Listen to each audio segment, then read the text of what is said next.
Welcome to my YouTube channel. आज मैं आपको क्लास 8 के लिए दूर पास बुक से सबक नंबर 16 को पढ़ाऊंगी। तो बिना टाइम वेस्ट किए पढ़ना स्टार्ट कर देते हैं। सबक नंबर 16 एक नज़्म है। नज़्म का नाम है भाई भुलक्कड़ और इसके शायर हैं शानुल हक हक्की। तो बच्चों, इस नज़्म के ज़रिए शायर ने ये बताने की कोशिश की है कि अगर इंसान में भूल की आदत पैदा हो जाए तो उसका हर काम उल्टा पुल्टा हो जाता है और भूल की आदत की वजह से हर जगह नुकसान उठाना पड़ता है।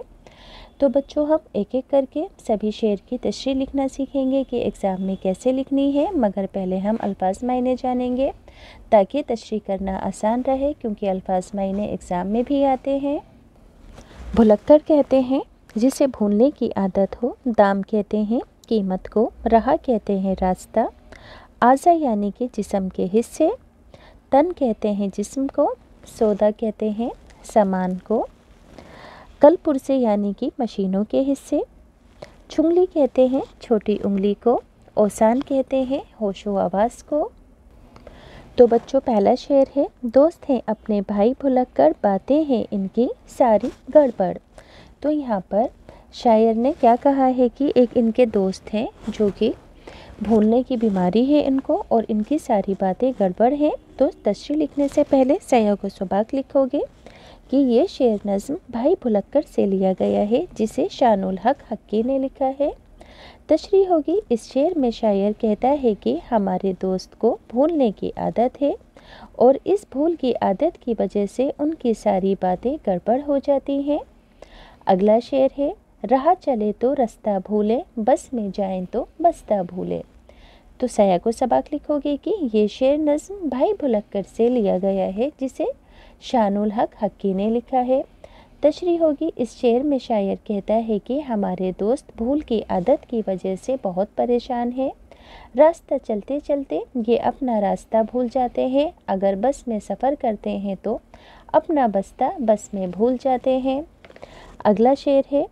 पूरब जाए पश्चिम पहुँचे, मंजिल पर अपनी कम पहुँचे। तो सया को सबाक लिखोगे कि ये शेर नज़्म भाई भुलक्कड़ से लिया गया है, जिसे शानुल हक हक्की ने लिखा है। तशरीह होगी। इस शेर में शायर कहता है कि भाई भुलक्कड़ को अगर पूरब जाना हो तो अपनी भूल की आदत की वजह से पश्चिम पहुंच जाते हैं। नतीजा ये होता है कि ये अपनी मंजिल पर बहुत कम पहुंचते हैं, क्योंकि इन्हें भूल की आदत है। टोपी है तो जूता गायब है, जूता है तो मोज़ा गायब। सया को सबाक लिखोगे कि ये शेर नज़्म भाई भुलक्कड़ से लिया गया है, जिसे शानुल हक हक्की ने लिखा है। तो तशरीह होगी। इस शेर में शायर कहता है कि भाई भुलक्कड़ के सर पर टोपी होती है तो जूता गायब होता है, और अगर जूता पहन लिया तो मोज़ा पहनना भूल जाते हैं। इसी तरह अगला शेर है। प्याली में है चमचा उल्टा, फेर रहे हैं कंगा उल्टा।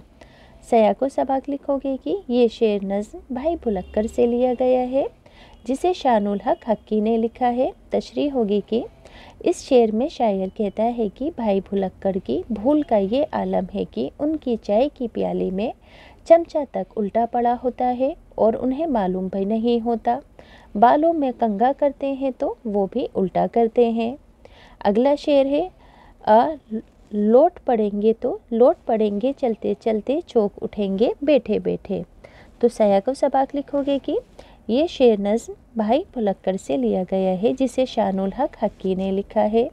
तशरीह होगी। इस शेर में शायर कहता है कि भाई भुलक्कड़ अगर कहीं जाते हैं तो चलते चलते रास्ते से पलट आते हैं और ये भूल जाते हैं कि उन्हें कहाँ जाना है। इतने बेखबर हैं कि बैठते हैं कि ज़रा सी आवाज़ पर चौंक उठते हैं। अगला है। सौदा देकर दाम ना देंगे, दाम दिए तो चीज़ ना लेंगे। सया को सबाक एज इट इज़ है। तशरीह होगी कि इस शेर में शायर कहता है कि हमारे दोस्त में भूल की इतनी आदत है कि अगर बाज़ार से सामान ख़रीदने जाएंगे तो सामान की कीमत देना भूल जाते हैं, और अगर सामान की कीमत अदा कर देते हैं तो सामान लेना भूल जाते हैं। अगला शेर है। तैरने जाएं घड़ी भूल आए, बाग में जाएं छड़ी भूल आए। तो सया को सबाक कि ये शेर नज़्म भाई भुलक्कड़ से लिया गया है, जिसे शानुल हक हक्की ने लिखा है। तशरीह होगी कि इस शेर में शायर कहता है कि हमारे अजीज़ दोस्त हर चीज़ का शौक़ रखते हैं, लेकिन भूल की आदत उन्हें हर जगह नुकसान पहुंचाती है। अगर वो तैरने जाते हैं तो वहाँ अपनी घड़ी भूल आते हैं, और बाग में सैर व तफरी के लिए जाते हैं तो वहाँ अपनी छड़ी भूल आते हैं। वो तो ये कि खुदा ने जोड़ दिए हैं आज़ा, यानी कि ये सयाक व सबक एज इट इज़ होगा। तशरीह होगी कि इस शेर में शायर कहता है कि वो तो खैर है कि अल्लाह ताला ने इनके जिस्म के सभी हिस्सों को जिस्म से जोड़ दिया है, वरना क्या होता कि बांध रखे हैं सब कल पुर्जे, वरना हर रोज़ आप ये सुनते। देखो क्या कहा है कि इस शेर में शायर कहता है कि अल्लाह ताला ने ये अच्छा ही किया कि इनके जिस्म के तमाम हिस्सों को जोड़ रखा है, नहीं तो इनकी भूल की आदत के मुताबिक हर रोज़ कुछ नया ही सुनने को मिलता कि कहीं पर ये अपना कोई सा आज़ा भूल आए, कहीं पर कोई सा आज़ा भूल आए। गिर गई मेरी दाहिनी छुनगली, ढूंढ रहा हूँ बीच की उंगली। यानी कि इस शेर में शायर कहता है कि भाई भुलक्कड़ भूल की आदत के मुताबिक हर रोज़ ये सुनने को मिलता, अगर अल्लाह ताला ने इनके सभी आज़े ना जोड़े होते कि इनकी दाहिनी छोटी उंगली कहीं गिर गई। कभी ये बात सुनने को मिलती कि इनकी दाहिनी छोटी उंगली कहीं गिर गई, और कभी ये बात सुनने को मिलती कि ये अपनी बीच की उंगली को कहीं गिरा आए हैं, और कभी ये बात सुनने को मिलती कि बच्चों दोनों लाइनें बार बार रिपीट हो गई हैं, आप इन दोनों को एक एक बार लिख देना। आगे है क्या कहे ओ शान है गायब, कल से दोनों कान है गायब। इस शेर में शायर कहता है कि भाई भुलक्कड़ अपने होशो आवाज़ में नहीं रहते। मज़े की बात यह है कि कल से इनके दोनों कान गायब हैं। एक तो साबुनदान में पाया, एक ना जाने किसने उड़ाया। तो सयाक व सबक ये शेर नज़्म भाई भुलक्कड़ से लिया गया है, जिसे शानुल हक हक्की ने लिखा है।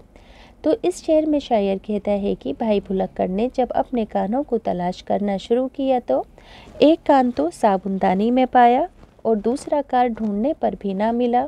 मालूम हुआ कि इनका दूसरा कान किसी ने गायब कर दिया। भूले कहीं सर और कहीं धड़, हाय बेचारे भाई भुलक्कड़। सयाक व सबक कि ये शेर नज़्म भाई भुलक्कड़ से लिया गया है, जिसे शानुल हक हक्की ने लिखा है। इस शेर में शायर कहता है कि भाई भुलक्कड़ को अपने जिस्म के आज़ा तक का होश नहीं है, कहीं अपना सर भूल आते हैं, कहीं अपना धड़। भाई भुलक्कड़ की ये हालत देखकर बहुत अफसोस होता है। अब है बच्चों नज़्म का मरकज़ी ख़याल, यानी कि नज़्म के मरकज़ी ख़याल के ज़रिए से शायर ने क्या संदेश दिया है। तो बच्चों मरकज़ी ख़याल को पढ़कर सुनाने से पहले सभी से रिक्वेस्ट है कि जो बच्चे स्टेशनरी के और गिफ्ट आइटम्स की ख़ास चीज़ें ख़रीदना चाहते हैं, लिंक डिस्क्रिप्शन में है, बिना किसी कमीशन के आप ख़रीद सकते हो। सभी चीज़ें बहुत ज़्यादा ख़ास और यूनिक है, जो कि आम दुकानों पर नहीं मिलती हैं, और पैसे भी बहुत मुनासिब हैं, तो आप एक बार ज़रूर ट्राई करना। अब मरकज़ी ख़याल पढ़कर बताती हूँ। इस नज़्म के ज़रिए शायर ये बताना चाहता है कि अगर इंसान में भूल की आदत पैदा हो जाए तो उसका हर काम उल्टा पुल्टा होता है।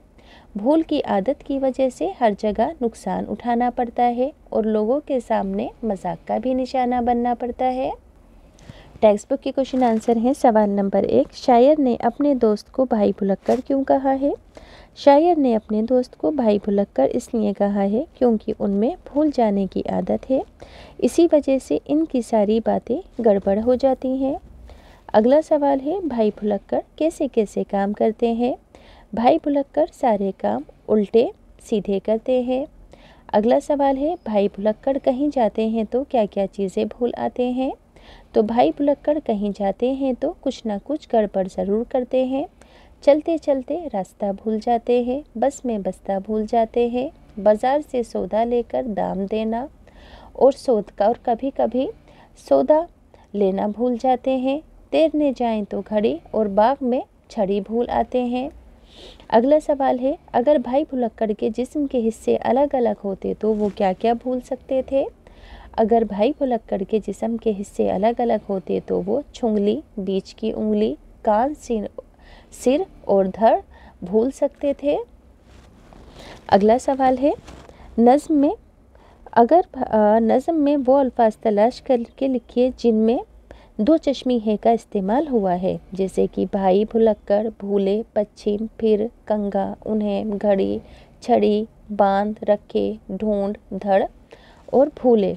मिसरों को पूरा करना है। दोस्त हैं अपने भाई भुलक्कड़, बातें इनकी सारी गड़बड़। राह चले तो रास्ता भूले, बस में जाएं तो बस्ता भूले। पूरब जाएं पश्चिम पहुँचे, मंजिल में अपनी कम पहुँचे। सौदा देकर दाम न देंगे, दाम दिए तो चीज़ न लेंगे। क्या कहे ओसान गायब, कल से दोनों कान है गायब। यहाँ पर मिसरों को पढ़ना है। साबुन दान लफ्ज़ और साबुन और दान दो लफ्ज़ों से मिलकर बना है। आपको ऐसे ही लफ्ज़ बनाने हैं जिसमें दान लगा हो, जैसे कि पानदान, शमादान, खासदान, उगालदान, नाश्तेदान। उगालदान और नाश्तेदान तो हो गया।